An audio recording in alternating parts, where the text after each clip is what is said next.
이제 19번하고 20번 두 개가 남았는데, 제가 처음에 강의 시작하면서 첫 시간에 저는 절대로 무슨 종교 차원의 불교를 얘기하려는 게 아니고, 붓다를 말씀할 때는 꼭 우리 명상 선배, 훌륭한 명상 선배로서의 붓다라는 의미로 받아들여달라는 말씀 기억하시죠? 그걸 이제 대전제로 해서 이 오늘 코스를 마치면서 마지막에 사성제 8정도를 안 한다는 거는, 이거는 마침표를 안 찍고 가는 거지. 근데 처음부터 이제 시작을 하면서 특히 이제 다른 종교를 가지신 분이 사성제 8정도 얘기를 들어보신 분들한테 사성제 8정도를 앞부분에서 얘기를 하면, 에이, 뭐 안 한다더니 또 종교 얘기하는구만, 이렇게 이제 오해를 하게 되는 거죠. 항상 이게 그게 아닌데, 그게 아니라는 거를 일반 불자가 아닌 분들한테 얘기하기가 참 어려워요. 이게 너무나 오묘하고 할 얘기가 많기 때문에 평생을 다 들어도 이해하기 어렵고, 특히나 이 명상 수행이 뒷받침이 안 되면 그 진정한 의미를 알기 어려운 거예요. 부다의 가르침의 중요 그 가르침 내용들이 다 명상하고 연결되는 거거든. 그래서 오늘은 이제 아주 1시간 동안에, 1시간도 아니겠죠. 한 30분 동안에 이걸 이제 다 얘기를 해야 되는데, 아주 핵심만을 얘기할 수밖에 없다는 말씀을 드리고, 자, 19번 보시죠. 사성제, 4가지 고귀한 진리. 뭐 너무나 그냥 사성제 그러면 고진멸도. 고등학교 세계사 시간에도 나오죠, 이거. 고진멸도. 근데 정식 명칭이 이래요. 고는 그냥 고진멸도 이렇게 이게 아니고, 부탁해서 말씀하신 거는 괴로움이라는 성스러운 진리, 성스러운이라는 말은 뺐는데 사성제니까 성스러운 성자가 들어가 있는 거죠. 이제 두카 아리아 사자라고 하는 건데, 뭐 빨리어는 치워두고 일단 괴로움이라는 진리. 두 번째는 괴로움의 원인이라는 진리. 두카 이제 사무다의 아리아 사자인데, 그러니까 고진멸도는 이거는 중국 사람들이 그냥 해놓은 거지, 원래 붓다는 이렇게 얘기 안 했어요. 괴로움이라는 진리, 괴로움의 원인이라는 진리, 괴로움의 소멸이라는 진리, 괴로움의 소멸로 이끄는 진리라고 이렇게 얘기하셨다고. 부탁해서 고진멸도라고 했을 리가 있나? 중국 사람이 아닌데. 예, 오해하시면 안 돼. 예, 그러니까 우리는 그 부탁해서 얘기하신 거, 그 언어를 지금 알고자 하는 거예요. 다른 사람의 언어를 빌리지 않고. 여기 보면 특이한 게 뭐예요? 다 괴로움이라는 말이 들어가 있지. 피곤하게 안 되니까 왜 자꾸 괴로움이라는 진리, 괴로움의 원인이라는 진리 자꾸 4번씩 반복을 하셔. 왜? 안 되니까. 왜 그랬을까? 괴로움이라고 하는 거, 두카라고 하는 게 아까 이제 사실은 괴로움이라는 좁은 의미가 아니라는 말씀을 드렸어요. 이제 다 이해하시죠? 두카라고 하는 것은 지금 여기 현존하는 거지. 여기. 우리 다 여기 있는 거예요, 괴로움이라는 게. 그래서 자꾸 괴로움이라는 말을 이제 반복을 하시는 거고, 또 하나는 왜 이거를 행복에 이르는 진리, 행복의 원인이라는 진리, 뭐 행복의 발생이라는 진리, 뭐 행복의 발생으로 이끄는 진리, 길이라는 진리, 이렇게 안 하고 이렇게 괴로움이라는 얘기를 했을까? 사람들을 더 끌어들이려면 괴로움이라는 말보다는 행복이라는 말을 앞세워야 될 것 같아요. 그렇겠죠? 근데 굳이 괴로움이라는 말을 앞세웠어요. 왜 그럴까? 아까도 말씀드렸지만 괴로움이라는 게 지금 우리한테 공통되는 지금 현재 상황이 다 괴로움 안에 있잖아요. 그 의미가 하나 있고, 행복이라는 게 아까도 얘기했지만, 사마디 얘기를 했지만, 행복이라는 거는 결과물이에요? 원인이에요? 결과물이지. 행복을 다이렉트로 공격해서 행복을 쟁취할 수 있어요? 괴로움을 없애면 자연스럽게 행복해지는 거지. 굉장히 중요한 얘기예요.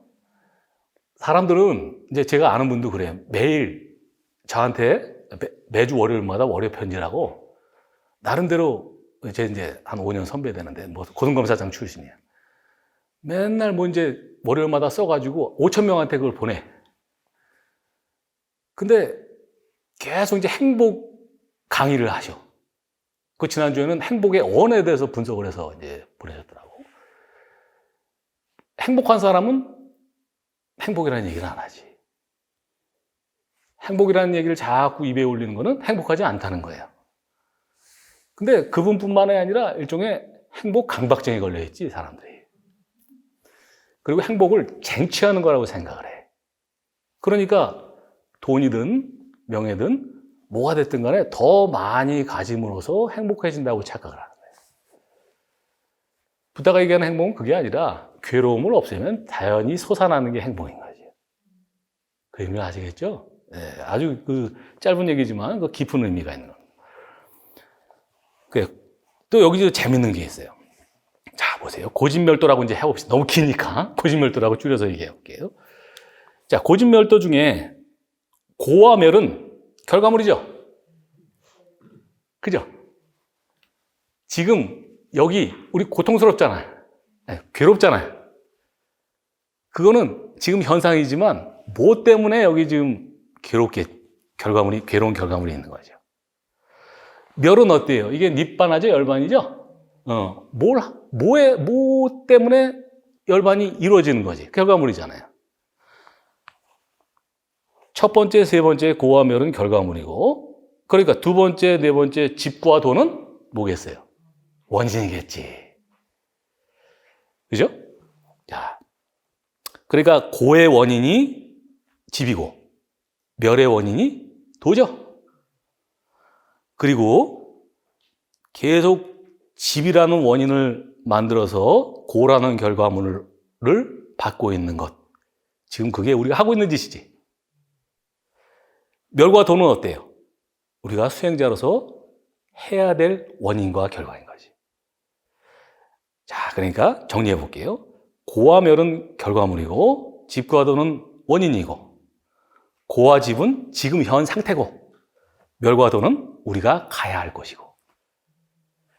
그러니까 다시 결과물은 바꿀 수 없다 그랬죠?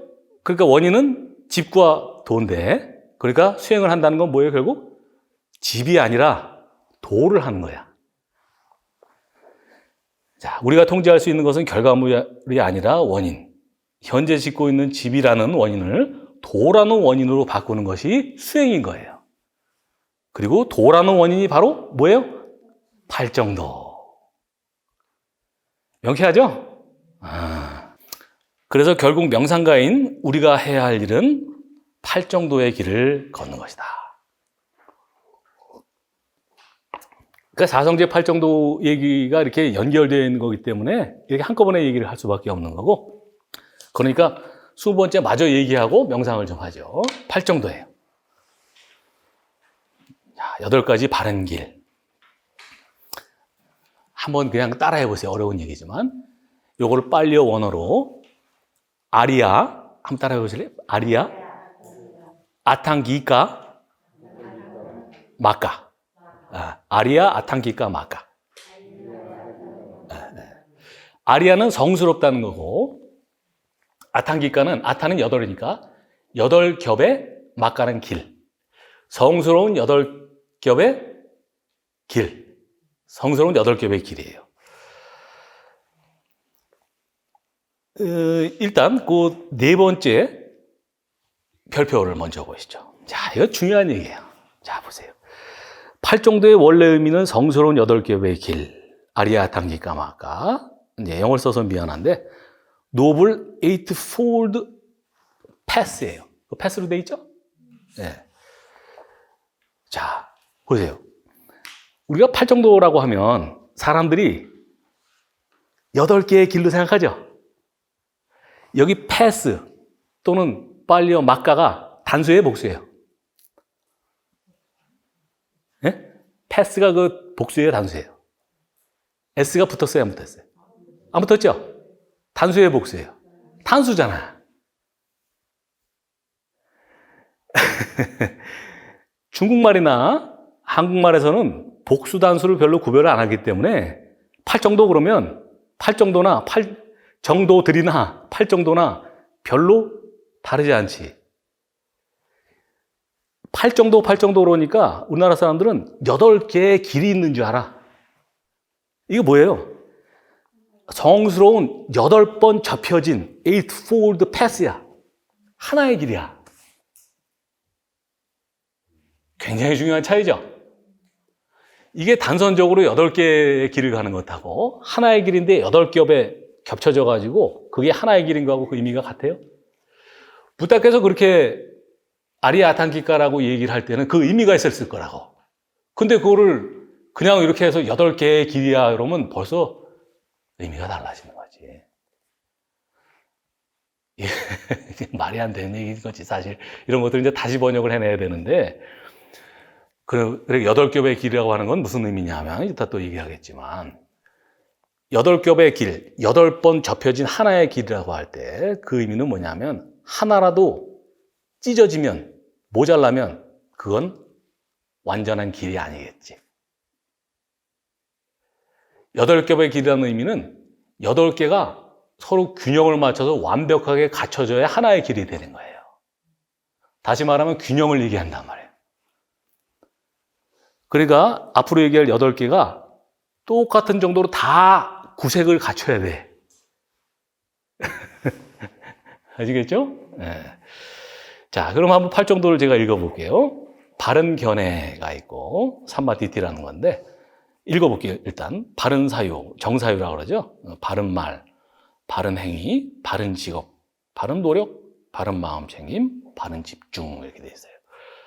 요거를 이제 그 경에 보면 어떤 비구니시죠. 그분이 단마디 있나?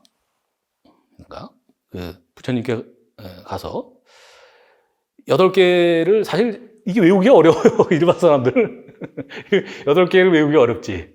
불자 중에 이거 외우는 분들이 10%도 안 될 것 같은데 이거 8개 너무 좀 많으니까 좀 줄여주쇼 라고 해서 부탁해서 그러면 8개가 좀 많은 것 같으니까 3개를 줄여줄게 라고 해서 앞에 바른 견해와 바른 사유 요게 해, 바른 말, 바른 행위, 바른 직업이 개, 바른 노력, 바른 마음 챙김, 바른 집중이 정이에요.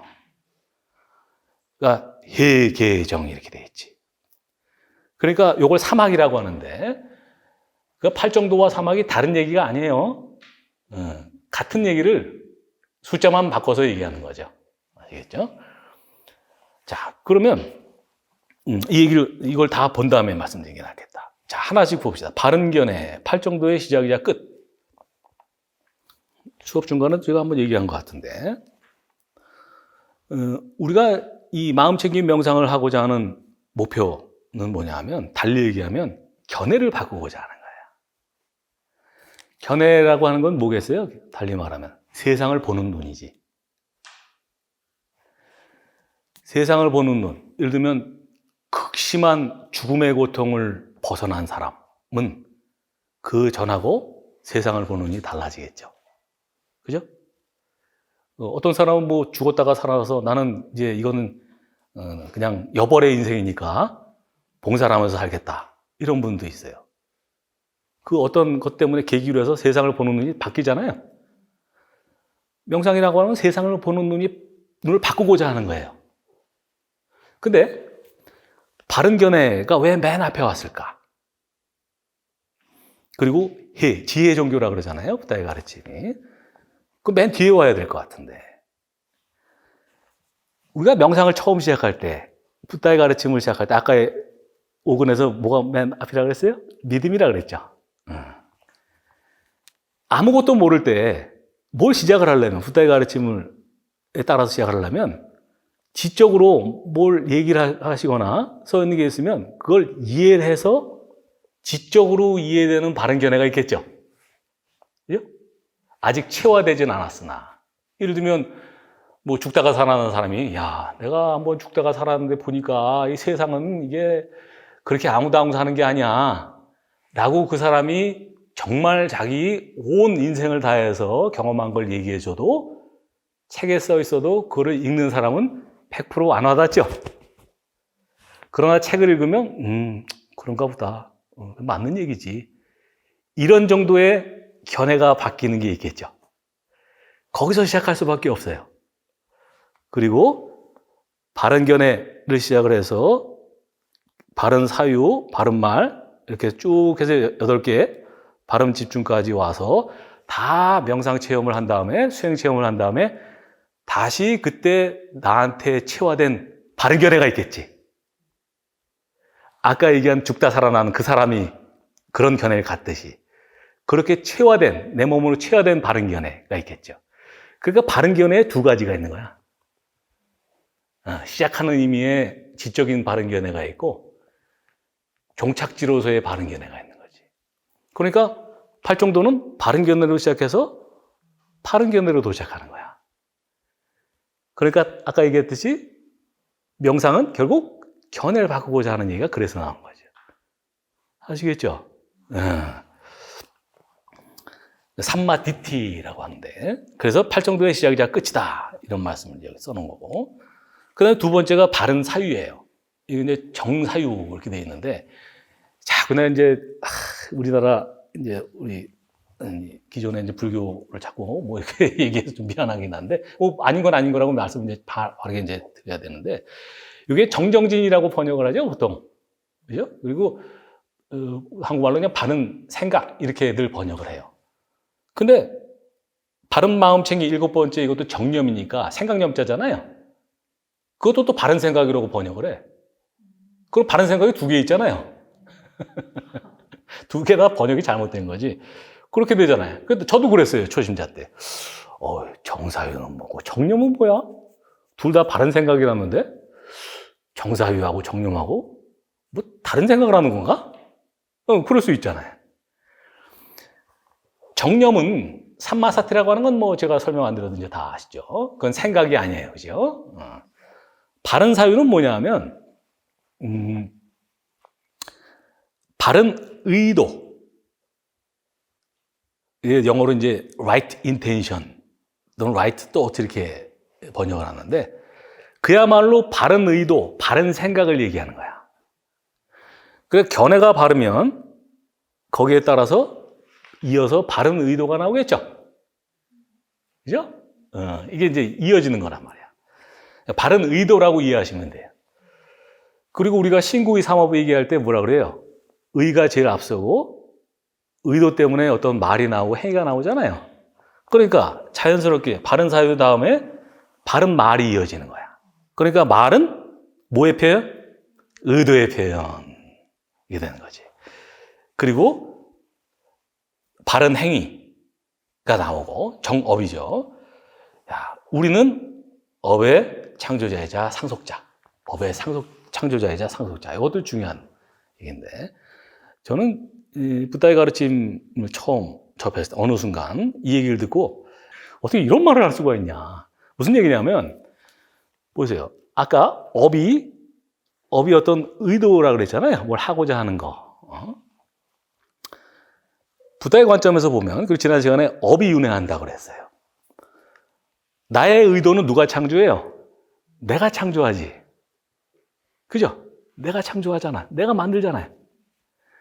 그리고 업이 있으면 아까 뭐가 따라온다 그랬어요? 업보가 따라온다 그랬지. 결과물. 업이라는 원인을 내가 짓고 업보라는 결과물을 누가 받아요? 내가 받잖아요. 그러니까 결국 우리는 업의 창조자이면서 업의 상속자인 거야. 그렇죠? 그러니까 좀 어려운 얘기지만 보세요. 붓다의 어떤 가르침을 잘못 이해하면 이게 결정론인 줄 알아. 운명론. 너는 그렇게 태어났으니까 그런 집안에 태어났으니까 그냥 그렇게 살다가 에이 만나보지 뭐 그냥 이렇게 오해를 한단 말이에요. 또 어떤 사람은 거꾸로 그런 거 없어. 그냥 제가 다 우연이야 그냥. 우연이야 우연. 그런 게 어딨어. 양극단이죠. 우리는 업의 창조자라는 부분은 뭘 얘기하고 있어요? 내 자유론을 얘기하잖아. 내가 할 수 있는 거, 바꿀 수 있는 거. 업의 상속자라는 건 뭐예요? 결정론이지. 지은 업에 따라서 내가 운명적으로 받을 수밖에 없잖아요. 그러니까 자유론이자 창조론이에요. 자유론이자 결정론이란 말이에요. 그게 중도예요. 그러니까 이게 순전한 자유론도 아니고 순전한 결정론도 아니고 중간이란 말이야. 남 탓할 거 없어. 네 운명은 다 네 책임이야 그냥. 우리가 자유롭다고 할 때, 제가 이제 법률가니까, 우리 이제, 다 아시죠? 범죄를 저지르잖아요, 범죄. 예를 들면, 어떤 요즘에 아파트 한 15층에서 이제 어린애가 한 5살짜리가 화분 가지고 막 놀다가 떨어뜨렸어요. 지나가는 놈이 여기 맞아가지고 머리가 터졌다? 그 걔를 처벌해요? 처벌 안 하지? 어린애 얘기할 것도 없어. 한 30 먹은 사람이 이렇게 집안 청소하다가 어떻게 잘못 건드려가지고 화분을 떨어뜨려서 지나간 사람이 맞았어요? 아니, 그건 좀 비유가 그러네. 차가 깨졌어요? 차가 부서졌어? 그럼 그 사람은 재물손괴죄로 처벌하나? 안 하죠? 왜 안 해요? 왜? 일부러가 하는 게 아니잖아. 그게 고의라는 거거든, 고의. 그러니까 범죄를 하려면 고의가 있어야 된다라는 얘기를 하잖아요. 그래서 그런 거거든. 어떤 사람한테 범죄를 저질렀다고 단죄하고 형벌을 내리는 건 왜 하는 거냐면 그 사람의 행위에 대해서 하는 게 아니라 뭐에 대해서 하는 거예요? 그 사람의 나쁜 고의에 대해서 벌을 하는 거지. 이해되시죠? 다시 말하면 어떤 사람한테 책임을 부과할 때는 그 전제가 뭐냐면 자유가 전제돼야 돼. 그걸 할 수 있거나 할 수 없거나 그게 자유죠. 내가 선택할 수 있는 거. 내가 선택의 여지 없을 때 어떤 행위를 예를 들면 이 집안에 이제 차 안에 이제 갇혔단 말이에요. 누가 나한테 가두고 갔어 나를 차 안에. 그럼 1시간 기다려도 안 와. 그러면 안에 있는 거 가지고 이거 가지고 이제 유리창 깨뜨리고 나와야 될 거 아니야? 그 사람한테 다른 선택의 여지가 있어요? 없잖아요. 그 사람을 범죄자로 처벌하나? 안 하지. 쉽게 얘기하면 우리가 어떤 책임을 부과하는 거는 그 사람이 이런 행위를 할 수 있고 저런 행위를 할 수 있고 선택의 여지가 있는데 자유가 있는데 그게 자유죠. 굳이 이런 행위를 했을 때 그게 반사회적일 때 책임을 구하는 거죠. 붓다의 가르침도 똑같아. 네가 너한테 자유를 줬는데 네가 선택해서 그렇게 업을 지었으니까 그 업보는 네가 줘. 이 얘기잖아. 그죠?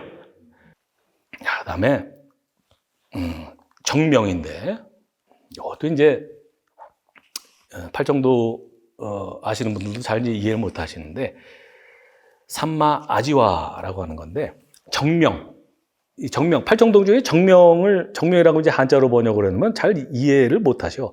이건 뭐냐면 바른 생계수단이에요. 바른 생계수단. 우리가 살아가는 이상 돈을 벌어서 먹고 살아야 되죠. 어쩔 수 없어요. 근데 바른 수단을 통해서 먹고 살라는 얘기지. 남으로 하여금 안 좋은 길로 이끄는 그런 직업을 갖지 말라는 거예요. 아시겠죠? 그러니까 바른 말, 바른 행위, 바른 직업은 개의 영역에 속하는 거야. 그리고 바른 노력, 그 다음은 지난번에 얘기했듯이 계속성과 꾸준함을 얘기하고 바른 마음 챙김, 이거는 뭐니 해도 붓다의 가르침의 가장 독특한 부분이다 하는 거고 바른 집중은 고요함과 안정감의 다른 말이다.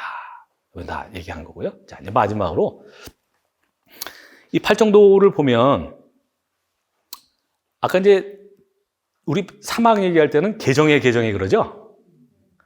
근데 이 순서대로 보면 이게 개정이에요? 해개정이지? 이상하지 않으세요? 이상하지? 왜 해개정이라고 안 그러고 개정해라고 할까? 이상하죠? 설명을 제가 드려볼게요. 이거는 원래는 아까 제가 얘기했죠? 바른 견해에서 시작해서 그러니까 바른 견해뿐이겠어요? 바른 사유도 2개가 해의 영역에 속하잖아요? 그런 초보적인 수준, 지적인 수준의 해로 시작해서 다시 개, 정, 그리고 다시 해로 돌아간다 그랬죠. 그런 구조 속에서 보면 원래 어떻게 얘기해야 되겠어요? 해, 개, 정, 해라고 얘기해야 되는 거지. 그죠? 해, 개, 정, 해. 근데 그러다 보면 해가 두 번 나오니까 사막을 얘기하려면 어떻게 해야 되겠어요? 개정해라고 얘기하는 거야. 그러니까 우리는 이런 설명을 들으셨으니까 앞으로는 개정해라고 하지만 우리는 하나를 더 앞에 넣어서 해, 개, 정, 해 이렇게 얘기해야 되는 거지. 아시겠죠?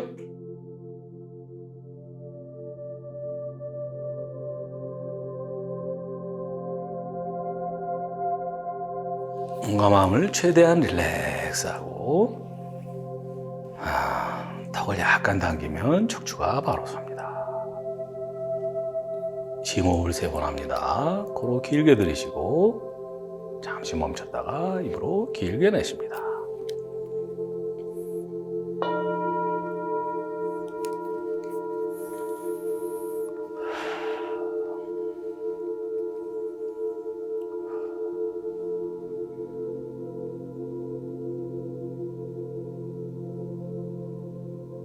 자, 눈에 보이진 않지만 눈에 보는 듯이 내 몸을 관찰해 봅니다.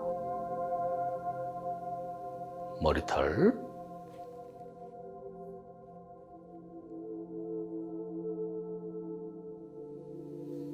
눈썹,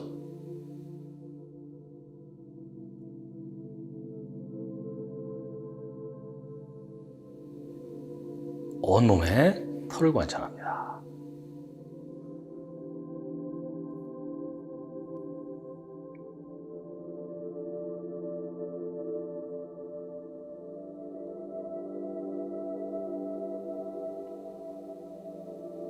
오른손 엄지손톱,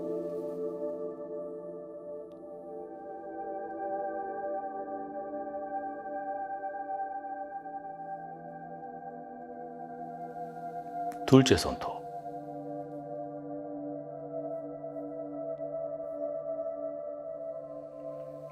셋째 손톱,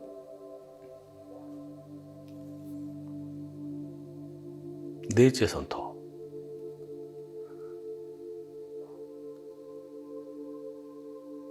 새끼손톱,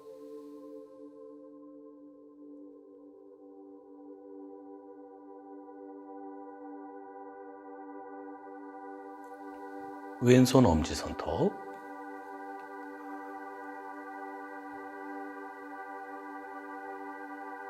둘째 손톱,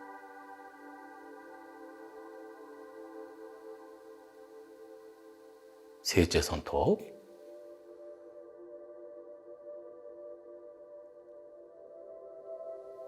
넷째 손톱,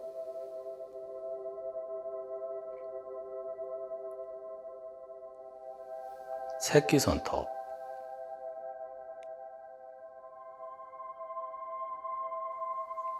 오른발 엄지발톱,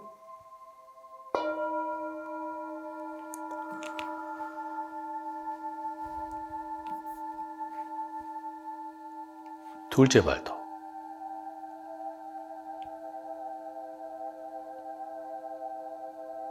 셋째 발톱,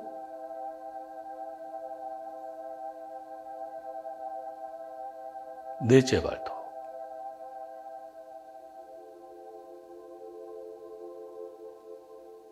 새끼 발톱,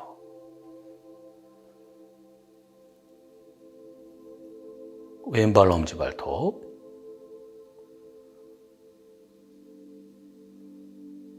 둘째 발톱,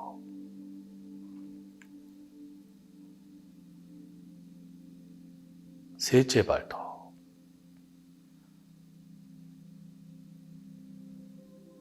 넷째 발톱,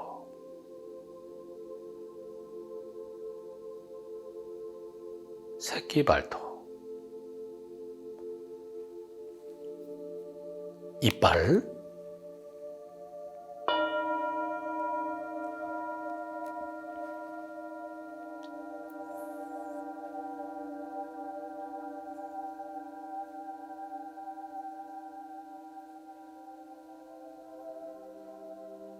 온몸의 피부,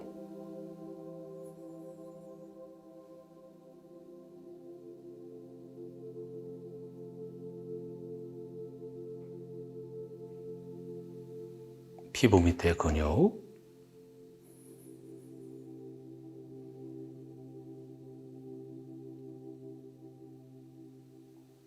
근육과 뼈를 이어주는 힘줄,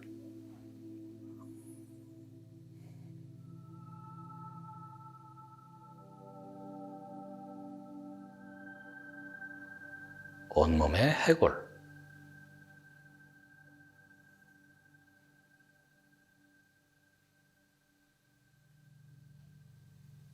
골수,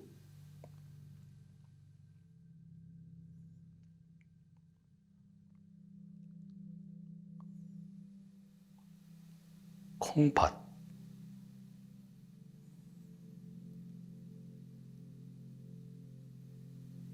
심장,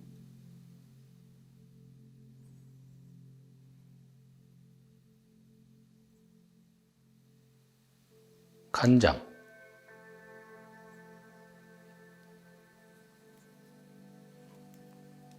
허파,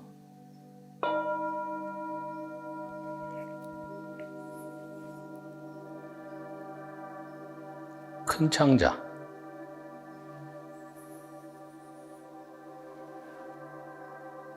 큰 창자 내용물,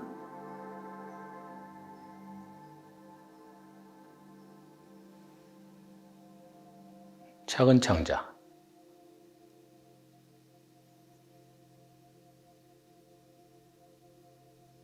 작은 창자 내용물,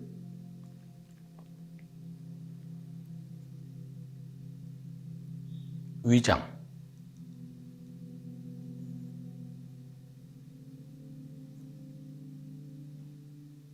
위장 내용물,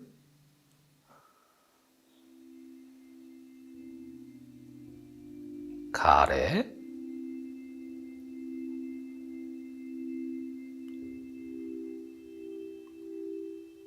온몸의 혈액,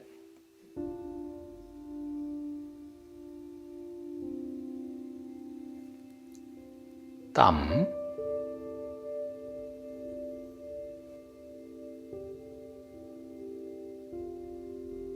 눈물,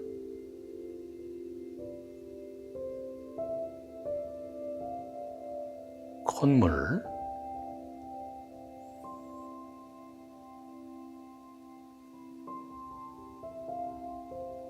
침,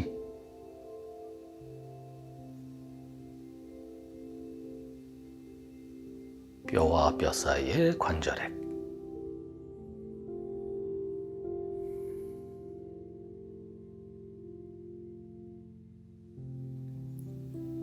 방광과 오줌,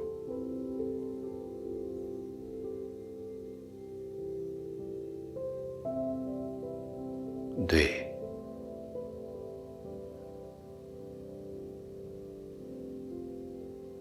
자, 몸과 마음이 아주 편안하고 이완됐습니다. 호흡을 관찰해 봅니다. 내가 호흡을 하는 게 아니라 가만히 내버려둬도 숨을 쉽니다. 나는 관찰자로서 콧구멍 입구에서 들고 나는 공기 흐름을 있는 그대로 가볍게 알아차려 봅니다.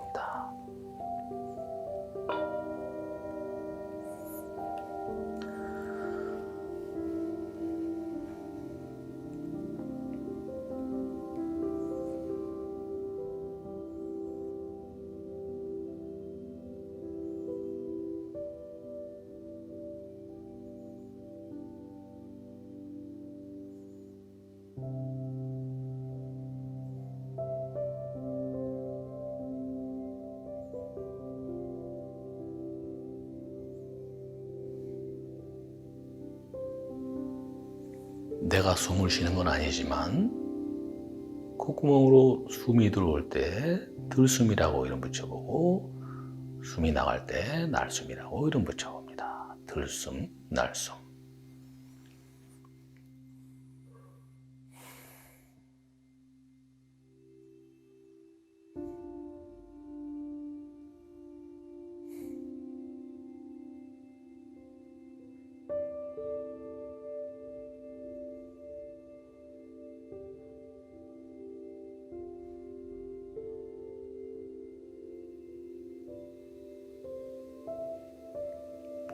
들숨과 날숨에 번호를 붙여봅니다. 하나, 둘 들이쉬고, 하나, 둘 내쉬고.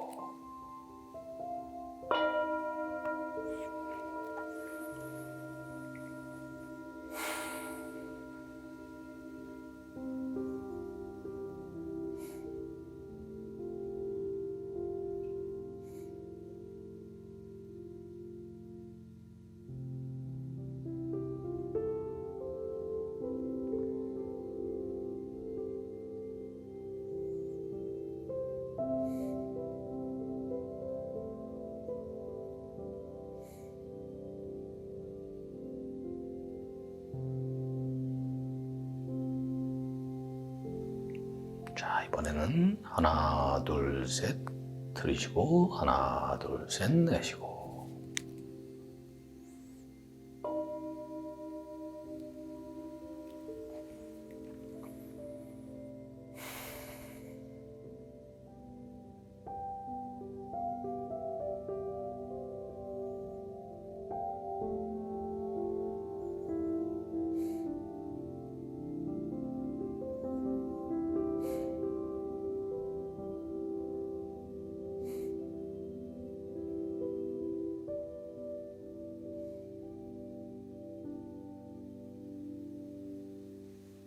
자, 이번에는 번호 붙이기나 이름 붙이기를 떼버리고 있는 그대로의 호흡을 더하지도 말고 빼지도 말고 가볍게 알아차려 봅니다.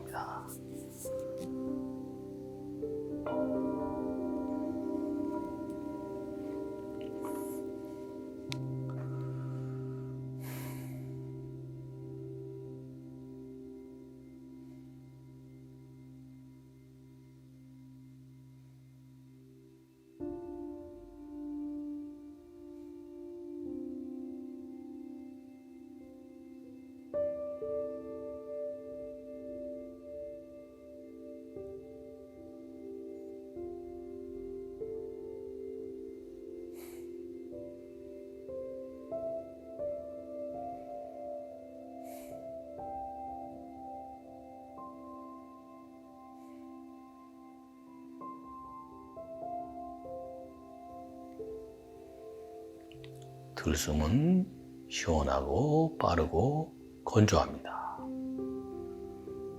날숨은 덥고 느리고 습합니다. 이런 식으로 들숨과 날숨에서 알아지는 것을 세밀하게, 그러나 힘주지 말고 가볍게 알아차려 봅니다.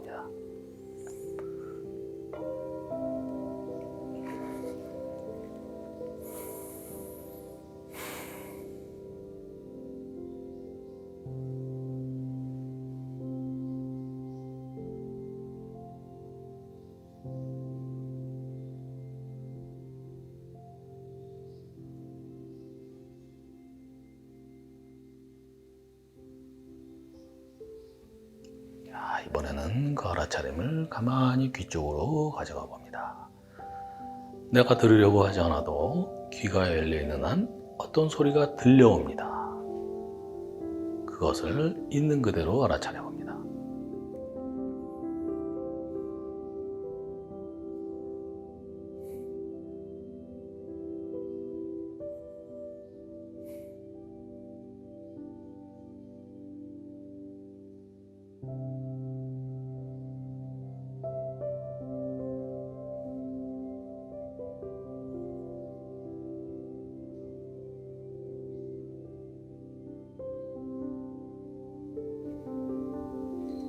자, 이번에는 알아차림을 내 몸의 촉각으로 가져가 봅니다.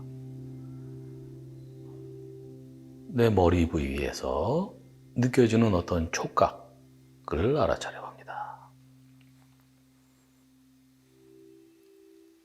가려움일 수도 있고 간지러움일 수도 있고, 그것이 무엇이 됐든 간에 그 느낌, 그 변화를 알아차려 봅니다.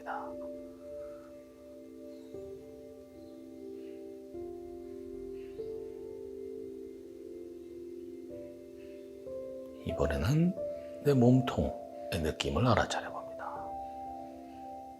가슴과 등과 배와 허리에서 느껴지는 느낌, 그리고 그 변화를 알아차려 봅니다.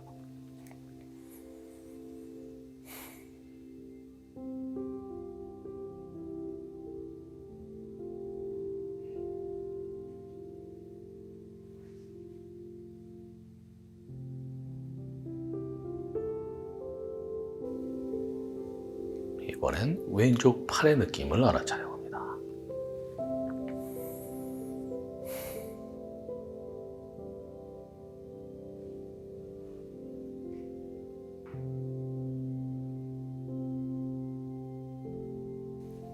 오른팔의 느낌을 알아차려 봅니다.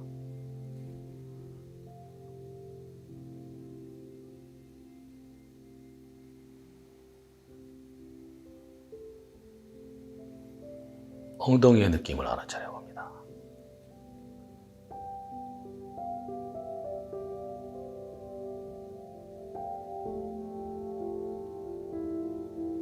왼 다리의 느낌을 알아차려 봅니다.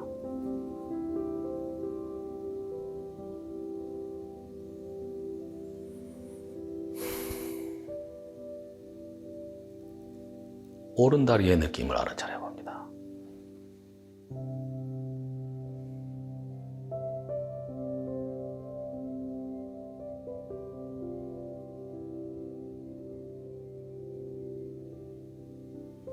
자, 이번에는 알아차림을 가만히 마음 쪽으로 돌려봅니다. 내 의지와 상관없이 마음 안에서 어떤 느낌, 생각, 후회, 걱정, 어떤 느낌 또는 생각이 일어나고 있습니다. 그 느낌이나 생각을 호흡이나 소리를 알아차리듯이 하나의 대상으로 알아차려 봅니다.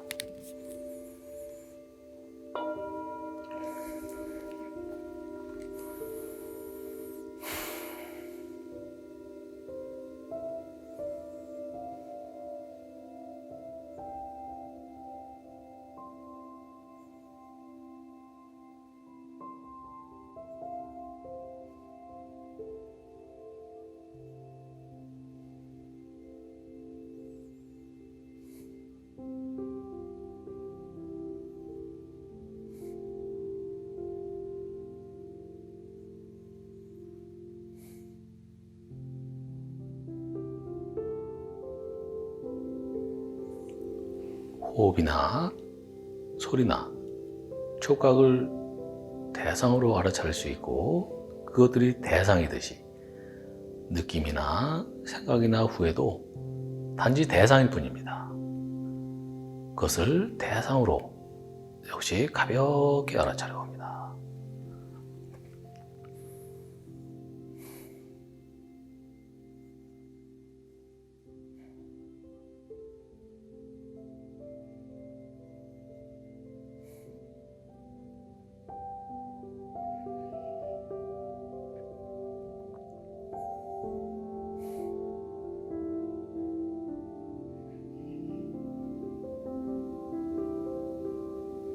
자, 느낌이나 생각이 사라지면 다시 호흡 관찰로 돌아가 봅니다.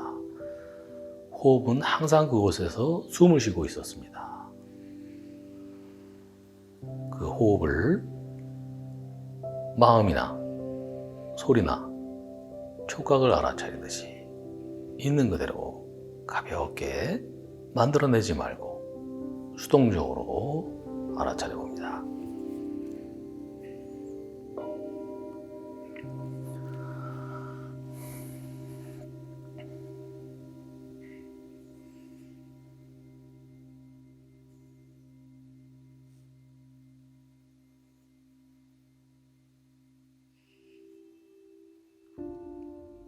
자, 지금 이 순간에 내 6가지 감각기관, 내 온 세상을 활짝 열어두고 지금 이 순간에 가장 강하게 알아지는 것을 있는 그대로 가볍게 알아차리면서 지금 이 순간에 온전하게 충만하게 존재해 봅니다.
심호흡을 3번 하고 서서히 깨어납니다.